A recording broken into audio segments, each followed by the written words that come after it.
ಉಪ್ಪಿನಂಗಡಿಯಲ್ಲಿ ವಿಜಯ ವಿಕ್ರಮ ಜೋಡುಕರೆ ಕಂಬಳದ ಗಮ್ಮತ್ತು ಶುರುವಾಗಿದೆ. ಜೋಡುಕರೆ ಕಂಬಳದಲ್ಲಿ ಕಂಬಳಕ್ಕೆ ಮುಂಚೆ ಯಾವ ರೀತಿಯಾದಂತಹ ಕೆಲವೊಂದು ವಸ್ತುಸ್ಥಿತಿಗಳಿರ್ತವೆ ಅನ್ನುವಂಥ ನಮಗೆ ಗೊತ್ತಿಲ್ಲ. ಅಲ್ಲಲ್ಲಲ್ಲಿ ಕಂಬಳದ ಕೋಣಗಳನ್ನು ಕಟ್ಟಿ ಹಾಕುವಂಥದ್ದು ಅದು ನಾವು ನೋಡಿದ್ದೇವೆ. ಆದರೆ ಕಂಬಳದ ಕೋಣಗಳ ಮೇಲ್ಭಾಗದಲ್ಲಿರುವಂತಹ ಶಾಮಿಯಾನವನ್ನು ಯಾರು ಹಾಕೋದು ಗೊತ್ತಾ? ಅದು ಆರ್ಗನೈಸರೇ ಹಾಕ್ತಾರೆ ಅಂತಲ್ಲ. ಆರ್ಗನೈಸರ್ ಸ್ವಲ್ಪ ಒಂದು ಮಟ್ಟಿಗೆ ಶಾಮಿಯಾನವನ್ನು ಹಾಕಿರ್ತಾರೆ. ಉಳಿದಂತೆ ಆಯಾಯ ಕಂಬಳದ ಕೋಣಗಳ ಮಾಲೀಕರೇ ಹಾಕ್ತಾರಂತೆ. ಈಗ ನಾವಿರುವಂಥದ್ದು ಒಂದು ದಿನ ಮುಂಚಿತವಾಗಿ ಬಂದಿದ್ದೇವೆ ಇಲ್ಲಿ ನೋಡಿ. ಇದನ್ನ ಇಲ್ಲಿ ಕೋಟ ಎ ಬಿ ಅಂತ ಬರ್ದಿದ್ದಾರೆ. ಅದರ ಜೊತೆಗೆ ಗುರುತನ್ನ ಮಾಡಿಟ್ಟಿದ್ದಾರೆ. ಇದೊಂದು ಗುರುತು. ಈ ಈ ರೀತಿಯ ಗುರುತು ಹಾಕಿದ್ದಾರೆ. ಮತ್ತೊಂದು ಗುರುತನ್ನು ನಿಮಗೆ ತೋರಿಸ್ತೀವಿ. ಇದು ಮತ್ತೊಂದು ಗುರುತು. ಅದನ್ನ ಬೇಲಾಡಿ ಬಾವ ಅಂತ ಹಾಕಿಟ್ಟಿದ್ದಾರೆ ಅಲ್ಲಿ ಹೆಸರು. ಇದು ಇನ್ನೊಂದು ಗುರುತು. ಇದೆಲ್ಲ ಏನಕ್ಕೆ ಗುರುತು ಅಂತ ಕೇಳ್ಬೇಕು. ಯಾಕಂತಂದ್ರೆ ಅವರು ಕಂಬಳದ ನಡೆಯುವತ್ತೇ ಬರ್ತಾರೋ ಅಥವಾ ಮುಂಚಿನ ದಿವಸ ಬರ್ತಾರೋ ಅಥವಾ ಇಲ್ಲಿ ಬಂದ ನಂತರ ಇಲ್ಲಿಗೆ ಯಾರಾದರೂ ಮುಂಚೆಯೇ ಬಂದು ಈ ಒಂದು ಸ್ಥಳವನ್ನು ನಿಗದಿಗೊಳಿಸ್ತಾರ ಅನ್ನುವಂಥದ್ದು ಕೇಳಬೇಕು.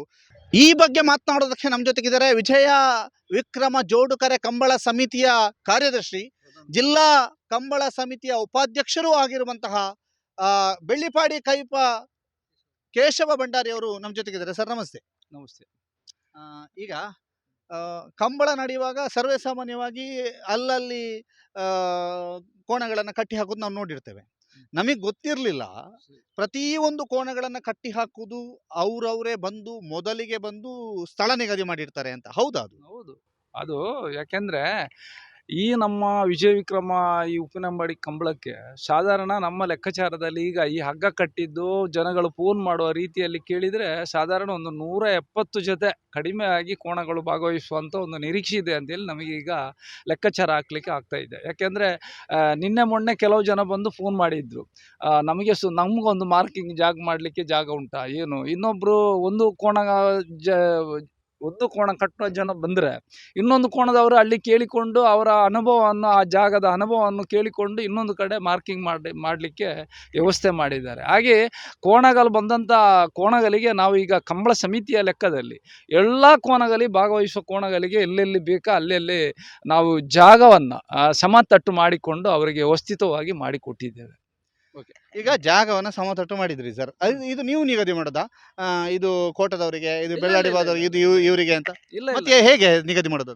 ಅದು ಅಂದರೆ ಅವರವರ ಒಂದು ನಿಯಮ, ನೀತಿ ನಿಯಮ ಅಂತ ಇರ್ತದೆ. ಕೆಲವರಿಗೆ ಈ ಕೋಣಗಳನ್ನು ಕಟ್ಟಾಕುವಂಥ ಒಂದು ಜಾಗಕ್ಕೆ, ಕಂಬಳ ನಡೆಯುವಂಥ ಜಾಗದ ಬಲಭಾಗಕ್ಕೆ, ಇಲ್ಲದಿದ್ದರೆ ಎಡಭಾಗಕ್ಕೆ, ಇಲ್ಲದಿದ್ದರೆ ಪೂರ್ವಕ್ಕೆ, ಇಲ್ಲದಿದ್ದರೆ ಪಶ್ಚಿಮಕ್ಕೆ, ಈ ದಿಕ್ಕಿನಲ್ಲಿ ಈ ಕೋಣಗಳನ್ನು ಕಟ್ಟಾಕುವಂಥ ಒಂದು ರೀತಿಯ ಒಂದು ಜಾಗಕ್ಕೆ ಗುರುತು ಮಾಡಿ ಅಂತೇಳಿ ಅವರ ಕೋಣದ ಮಾಲಕರ ಯಜಮಾನಿ ಹಾಗೆ ಹೇಳ್ತಿರ್ತಾರೆ. ಅವರ ಜನಗಳು ಬಂದು ಅದಕ್ಕೆ ಬೇಕಾದಂಥದ್ದು ಜಾಗದಲ್ಲಿ ಅವರು ನಿಗದಿತವಾಗಿ ಒಂದು ಸಣ್ಣ ಹಗ್ಗವನ್ನು 4 ಚದುರು ಚೌಕ ಮಾಡಿ ಅದು ಕಟ್ಟಿ ಹೋಗ್ತಿದ್ದಾರೆ. ಅದು ಆ ಗುರುತದಲ್ಲಿ ಇನ್ನೊಬ್ಬರು ಕಟ್ಟಾಕಬಾರದು ಅಂತ ಹೇಳುವ ದೃಷ್ಟಿಯಿಂದ ಅವರ ಹೆಸರನ್ನು, ಆ ಜಾಗದಲ್ಲಿ ಅವರ ಹೆಸರನ್ನು ನಿಗದಿಪಡಿಸಿರ್ತಾರೆ. ಆ ಜಾಗವನ್ನು ಇವತ್ತು ಕಂಬಳನ ಮುಂಚಿನ ದಿವಸ ಒಂದು ವಾರಕ್ಕೆ ಒಂದು 4 ದಿವಸಕ್ಕೆ ಮುಂಚೆನೇ ಬಂದು ಆ ಜಾಗವನ್ನು ಅವರು ನಿಗದಿಪಡಿಸಿದರೆ ಇನ್ನೊಬ್ಬರು ಅದರಲ್ಲಿ ಕಟ್ಟಬಾರದು. ಯಾಕೆಂದರೆ 100-170 ಜೊತೆ ಕೋಣಗಳು ಇಲ್ಲಿ ಭಾಗವಹಿಸಿದರೆ ಬಂದರೆ ಎಲ್ಲರೂ ಬಂದು ಒಂದೇ ಜಾಗ ನಿಗದಿ ಮಾಡಲಿಕ್ಕೆ ಆಗ್ತದಾ? ಇಲ್ಲ. ಅದಕ್ಕೆ ಬೇಕಾಗಿ ನಮ್ಮಷ್ಟು ಇದರ ಸಾಧಾರಣ ಒಂದು 4-5 ಎಕರೆ ಜಾಗ ಇದೆ. ಈ 5 ಎಕರೆಯಲ್ಲಿ ಸಾಧಾರಣ ಈಗ ಎಲ್ಲ ಜಾಗವನ್ನು ಗುರುತಿಸಿದ್ದಾರೆ. ಎಲ್ಲ ಹೀಗೇನೆ ಹಗ್ಗ ಕಟ್ಟಿ ಈ 5 ಎಕರೆಯಲ್ಲಿ ನಮ್ಮ ಕಂಬಳದ ಕರೆ ಮತ್ತು ವೇದಿಕೆ ಮತ್ತು ಇದು ಸೈಡಿನ ಈ ಸ್ವಾಮಿಯನ್ನು ಪ್ಯಾಂಡಲ್ ಹಾಕಿದಂಥ ಜಾಗವನ್ನು ಬಿಟ್ಟು ಕೋಣಗಳಿಗೆ ಎಲ್ಲೆಲ್ಲಿ ಬೇಕಾಗುವಂಥ ಜಾಗವನ್ನು ಕೋಣದ ಮಾಲಕರ ಯಜಮಾನಿಯರ ಜನಗಳು ಬಂದು ಅಲ್ಲಿ ಗುರುತಿಸಿ ಅವರವರ ಹೆಸರನ್ನು ನಾಮಫಲಕದಲ್ಲಿ ಹಾಕಿ ಹೋಗಿದ್ದಾರೆ. ಇದರಲ್ಲಿ ಜ್ಯೋತಿಷ್ಯದ ಲೆಕ್ಕಾಚಾರ, ಅದೃಷ್ಟದ ಲೆಕ್ಕಾಚಾರ ಇದೆಯಾ? ಅದು ಬಹಳ ಇದೆ. ಯಾಕೆಂದರೆ ನಾವೊಂದು ಕಂಬಳಕ್ಕೆ, ನಾನು ಅದರ ಬಗ್ಗೆ ಸ್ವಲ್ಪ ಸಾಮಾನ್ಯ, ತುಂಬಲ್ಲ, ನಾವು ಈ ಜಿಲ್ಲಾ ಕಂಬಳ ಸಮಿತಿಯ ಉಪಾಧ್ಯಕ್ಷನಾಗಿ ಮತ್ತು ನಾನು ಕಂಬಳ ಕೋಣಗಳ ಮಾಲಕನಾಗಿ, ಯಾಕೆಂದರೆ ನಮ್ಮ ಕೋಣಗಳು ಸಹ ನಾವು ಮನೆಯಿಂದ ಬಿಡುವಾಗ ಒಂದು ಹಟ್ಟಿಯಿಂದ ಕೋಣಗಳನ್ನು ಮನೆಯಿಂದ ಬೆಳಿಗ್ಗೆ ಬಿಡುವಾಗ ಎಷ್ಟು ಟೈಮಿಗೆ ಬಿಡ್ಬೋದು ಅಂತೇಳಿ ಅದಕ್ಕೆ ಒಂದು ಜ್ಯೋತಿಷ ಆಧಾರ ಅಂತೇಳಿ ಇರ್ತವೆ. ಮತ್ತು ಕೋಣಗಳಿಗೆ ಹೆಚ್ಚಾಗಿ ಅವರವರ ಒಂದು ದೇವರಗಳ ನಂಬಿಕೆ ಇರುತ್ತದೆ. ಆ ನಂಬಿಕೆಯ ಪ್ರಕಾರ ಅವರವರ ಒಂದು ನಂಬಿಕೆ, ಹತ್ತಿರದ ದೇವಸ್ಥಾನದ ಭಟ್ರು ಇರ್ಬೋದು, ಇಲ್ಲದಿದ್ದರೆ ಅವರು ಯಾರಾದರೂ ಜ್ಯೋತಿಷ ಆಧಾರದವರು ಇದ್ದರೆ ಅವ್ರು ಕೇಳ್ತಾರೆ, ನಮ್ಮ ಕೋಣವನ್ನು ಎಷ್ಟು ಗಂಟೆಗೆ ಮನೆಯಿಂದ ಅಟ್ಟಿಯಿಂದ ಬಿಡ್ಬೋದು. ಇಷ್ಟು ನಿಗದಿತ ಟೈಮ್ ಹೇಳ್ತಾರೆ. ಒಂದು 6:30 ಗಂಟೆ 7 ಗಂಟೆ ಅವರವರ ಇದಕ್ಕೆ ಬೇಕಾಗಿ ಒಂದೊಂದು ರೀತಿಯ ಟೈಮನ್ನು ಕೊಡ್ತಾರೆ.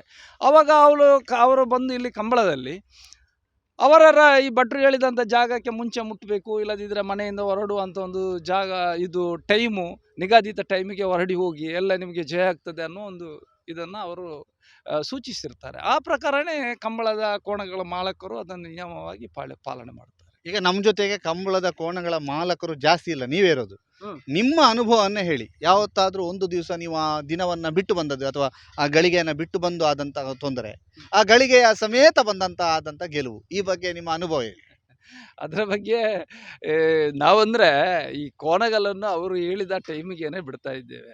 ಮತ್ತು ಅದು ಎಲ್ಲ ರೀತಿಯಲ್ಲಿ ನಮಗೆ ಒಳ್ಳೆಯ ಒಂದು ಫಲಕಾರ್ಯವನ್ನು ಕೊಡುತ್ತದೆ ಅನ್ನೋ ಒಂದು ದೃಷ್ಟಿಯನ್ನು ನನಗೆ ಪೂರಕವಾಗಿ 100ಕ್ಕೆ 100 ಹೇಳಲಿಕ್ಕೆ ನನಗೇನು ಸಾಧ್ಯ ಆಗ್ತಾ ಇಲ್ಲ. ಯಾಕೆಂದರೆ ನಾವು ಒಂದೊಂದು ಟೈಮಲ್ಲಿ ಕೋಣಗಳನ್ನು ಬಿಟ್ಟರೆ ಅದು ಲಾರಿಯಲ್ಲಿ ಹೋಗಬೇಕು, ಮತ್ತು ಒಂದು 10-20 ಜನ ಬೇಕು ಅದಕ್ಕೆ. ಬರೀ ಒಬ್ಬರು ಕೋಣದ ಮಾಲಕ ಒಬ್ಬನಿಗೆ ಏನು ಕೋಣಗಳನ್ನು 2 ಕೋಣಗಳನ್ನು ಇಟ್ಕೊಂಡು, ಇಲ್ಲದ್ರೆ 4 ಕೋಣ ಇರ್ತದೆ. ನಮ್ಮಲ್ಲಿ AB 2 ಜೊತೆ ಕೋಣಗಳಿರ್ತವೆ. ಅದಕ್ಕೆ ಯಜಮಾನಿ ಒಬ್ಬನಿಗೆ ಸಾಧ್ಯ ಆಗ್ತಾ ಇಲ್ಲ. ಒಂದು 10-15-20 ಜನ ಬೇಕಾಗ್ತದೆ ಮನೆಯಿಂದ ಹೊರಡುವಾಗ. ಆವಾಗ ಎಲ್ಲ ಜನ ಒಟ್ಟಾಗಿ ಹೊರಡುವಾಗ ಆ ಟೈಮಿಗೆ ನಾವು ಹೊಂದಿಕೊಂಡು ಆ ಟೈಮಿಗೆ ಹಟ್ಟಿಯಿಂದ ಹೊರಗೆ ಬಿಡ್ತೇವೆ. ಆ ಮನೆ ಅಂಗಳದಿಂದ ಅದು ಆ ಟೈಮಿಗೆ ಹೊರಡುತ್ತೇವೆ. ಮತ್ತೆ ಹೋಗುವಾಗ ದಾರಿಯಲ್ಲಿ ಏನಾದರೂ ಇದೆಲ್ಲ ತೊಂದರೆ ಬರಬಾರ್ದು ಅಂತೇಳಿ ನಾವು ನಂಬಿರುವಂಥ ದೇವರುಗಳನ್ನು ಪ್ರಾರ್ಥಿಸಿಕೊಂಡು ನಾವು ಮುಂದುವರಿತೇವೆ. ಆವಾಗ ಅದರಲ್ಲಿ ನಮಗೆ ಜಯದ್ದು ಉಂಟು. ನಮಗೆ ಸಾಧಾರಣ ನಾನೊಂದು ಜಿಲ್ಲಾ ಕಂಬಳದಲ್ಲಿ 25 ವರ್ಷ ಸತತವಾಗಿ ಕೋಣ ಓಡಿಸಿದ್ದೇನೆ. ಒಂದು ವರ್ಷ ಒಂದು ಜಿಲ್ಲೆಯ ಒಂದು ಕಂಬಳ ಬಿಡದೆ 25 ವರ್ಷ ಜಿಲ್ಲಾ ಕಂಬಳದಲ್ಲಿ ಕೋಣ ಕಂಬಳದಲ್ಲಿ ನಾನು ಭಾಗವಹಿಸಿದ್ದೇನೆ. ಅದರಲ್ಲಿ ನಮಗೆ ತುಂಬ ಕೆಲವು ಕಂಬಳದಲ್ಲಿ ಒಂದು ವರ್ಷ ನಾನು ತಂದೆ ಇರುವಾಗ ಸಾಧಾರಣ 16 ಕಂಬಳಕ್ಕೆ ಹೋಗಿದೆ ಜಿಲ್ಲಾ ಕಂಬಳದಲ್ಲಿ. 15 ಕಂಬಳದಲ್ಲಿ ನಮಗೆ ಪ್ರಶಸ್ತಿ ಬಂದಿದೆ. 11 ಕಂಬಳದಲ್ಲಿ ಪ್ರಥಮ, 4 ಕಂಬಳದಲ್ಲಿ ದ್ವಿತೀಯ ಸ್ಥಾನ ಬಂದಿದೆ. 2006-7ರಲ್ಲಿ 6 ವರ್ಷ ನಮ್ಮ ಕೋಣಗಳು ಸತತವಾಗಿ ಎಲ್ಲ ಜಿಲ್ಲಾ ಕಂಬಳದಲ್ಲಿ ಪ್ರಥಮ ದ್ವಿತೀಯ ಸ್ಥಾನವನ್ನು ಪಡೆದಿದ್ದಾವೆ. ನಮ್ಮೊಂದು ಕೋಣ ಇತ್ತು ಮೋಡೆ ಅಂತೇಳಿ, ಒಳ್ಳೆಯ ಕೋಣ. ಅದು ಸನ್ನಿಂದ ಅದರ ಆ ಓಟದ ಸ್ಪರ್ಧಾತ್ಮಕವಾಗಿ ಓಡುವ ಸಂದರ್ಭದಲ್ಲಿ ಆ 8 ವರ್ಷದಲ್ಲಿ ಒಂದು 52 ಪೌನ್ ಚಿನ್ನವನ್ನು ಅದು ಗಳಿಸಿಕೊಟ್ಟಿದೆ ನಮಗೆ. ಕೋಣದಲ್ಲಿ ಸ್ಪರ್ಧಾತ್ಮಕವಾಗಿ ಓಡಿ ಕಂಬಳದಲ್ಲಿ ಭಾಗವಹಿಸಿ ಅಂಥ ಒಂದು ಹೆಸರನ್ನು ನಮ್ಮ ಬೆಳ್ಳಿಪ್ಪಾಡಿ ಕೈಪ ಅನ್ನುವ ಒಂದು ಮನೆಗೆ ಹೆಸರು ತಂದಂಥ ಕೋಣ ಅಂದರೆ ಒಂದು ಮೋಡೆ ಅಂತೇಳಿ ನಮ್ಮಲ್ಲಿ ಒಂದು ಮನೆಯಲ್ಲಿ ಇತ್ತು ಕೋಣ. ಆ ಕೋಣ ಅಷ್ಟು ಒಂದು ಒಳ್ಳೆಯ ರೀತಿಯಲ್ಲಿ ಕಂಬಳ ಸ್ಪರ್ಧೆಯಲ್ಲಿ ನಮ್ಮ ಹೆಸರನ್ನು ಉಳಿಸಿದೆ. ಇದು ಇವರ ಮಾತು. ಬಹಳ ವಿಶೇಷವಾದಂತಹ ಒಂದು ಮಾಹಿತಿ. ಯಾಕೆಂತಂದ್ರೆ ನಾವು ಅಂದುಕೊಂಡದ್ದೇ ಬೇರೆ, ಅಥವಾ ತುಂಬ ಜನಕ್ಕೆ ಗೊತ್ತಿರ್ಬೋದು. ಆದರೆ ಕಂಬಳದ ಪ್ರೇಮಿಯಾಗಿ ಕಂಬಳದ ರೇಸನ್ನು ಮಾತ್ರ ನೋಡುವ ನನ್ನಂಥವರಿಗೆ ಇದು ಗೊತ್ತಿರಲಿಕ್ಕಿಲ್ಲ. ಆ ಕಾರಣಕ್ಕಾಗಿ ಈ ವರದಿಯನ್ನು ಮಾಡಿದ್ದೇವೆ. ಯಾಕೆಂತಂದರೆ ಇದು ಮೊದಲೇ ಆ ಜಾಗವನ್ನು ನಿಗದಿ ಮಾಡ್ತಾರೆ. ಮೊದಲೇ ಆ ಜಾಗವನ್ನು ನಿಗದಿ ಮಾಡುವ ಮೊದಲು ಅವರು ಒಂದು ಅದೃಷ್ಟದ ರೀತಿಯಲ್ಲೋ ಅಥವಾ ಇನ್ನೊಂದು ಅವರು ನಂಬಿದಂತಹ ದೈವ ದೇವರುಗಳನ್ನು ಅಥವಾ ಅವರ ಒಂದು ಜ್ಯೋತಿಷ್ಯಾಸ್ತ್ರದ ಮೂಲಕ ಅಲ್ಲಿಯ ಪುರೋಹಿತರನ್ನು ಕೇಳುವಂಥದ್ದು ಏನೋ ಮಾಡ್ತಾರೆ. ಮಾಡಿ ಇಂತಹದ್ದೇ ದಿಕ್ಕಿನಲ್ಲಿ ಈಶಾನ್ಯ, ಆಗ್ನೇಯ, ಉತ್ತರ, ಪಶ್ಚಿಮ, ದಕ್ಷಿಣ ಅನ್ನುವಂತಹ ಯಾವ ದಿಕ್ಕಿನಲ್ಲಿ ಕಟ್ಟಬೇಕು ಆ ದಿಕ್ಕಿನಲ್ಲಿ ಅವರು ಬಂದು ಅವರ ಕೋಣವನ್ನು ಕಟ್ತಾರೆ, ಅದೃಷ್ಟ ಪರೀಕ್ಷೆಗೆ ಇಳಿತಾರೆ ಅನ್ನುವಂಥ ಮಾಹಿತಿಯನ್ನು ಕೊಟ್ಟಿರುವಂತಹ ಭಂಡಾರಿಯವರಿಗೆ ನಾವು ವಿಶೇಷವಾದಂಥ ಧನ್ಯವಾದಗಳನ್ನು ಅರ್ಪಿಸ್ತಾ ಇದ್ದೀವಿ. ಇಂತಹದೊಂದು ಅದ್ಭುತ ಮಾಹಿತಿ ನಿಜಕ್ಕೂ ಅಗತ್ಯ ಇತ್ತು. ಈ ಮಾಹಿತಿಯನ್ನು ಒದಗಿಸಿ ಅವರಿಗೆ ಧನ್ಯವಾದ ಹೇಳುತ್ತಾ, ಇಂತಹ ಮತ್ತಷ್ಟು ಮಾಹಿತಿಗಳನ್ನು ನಿಮಗೆ ನೀಡ್ತಾ ಇರ್ತೀವಿ. ಗೌತಮ್ ಶೆಟ್ಟಿ ಜೊತೆಗೆ ದಾಮೋದರ್ ದೊಂಡೋಲೆ, ಸುದ್ದಿ ನ್ಯೂಸ್, ಪುತ್ತೂರು.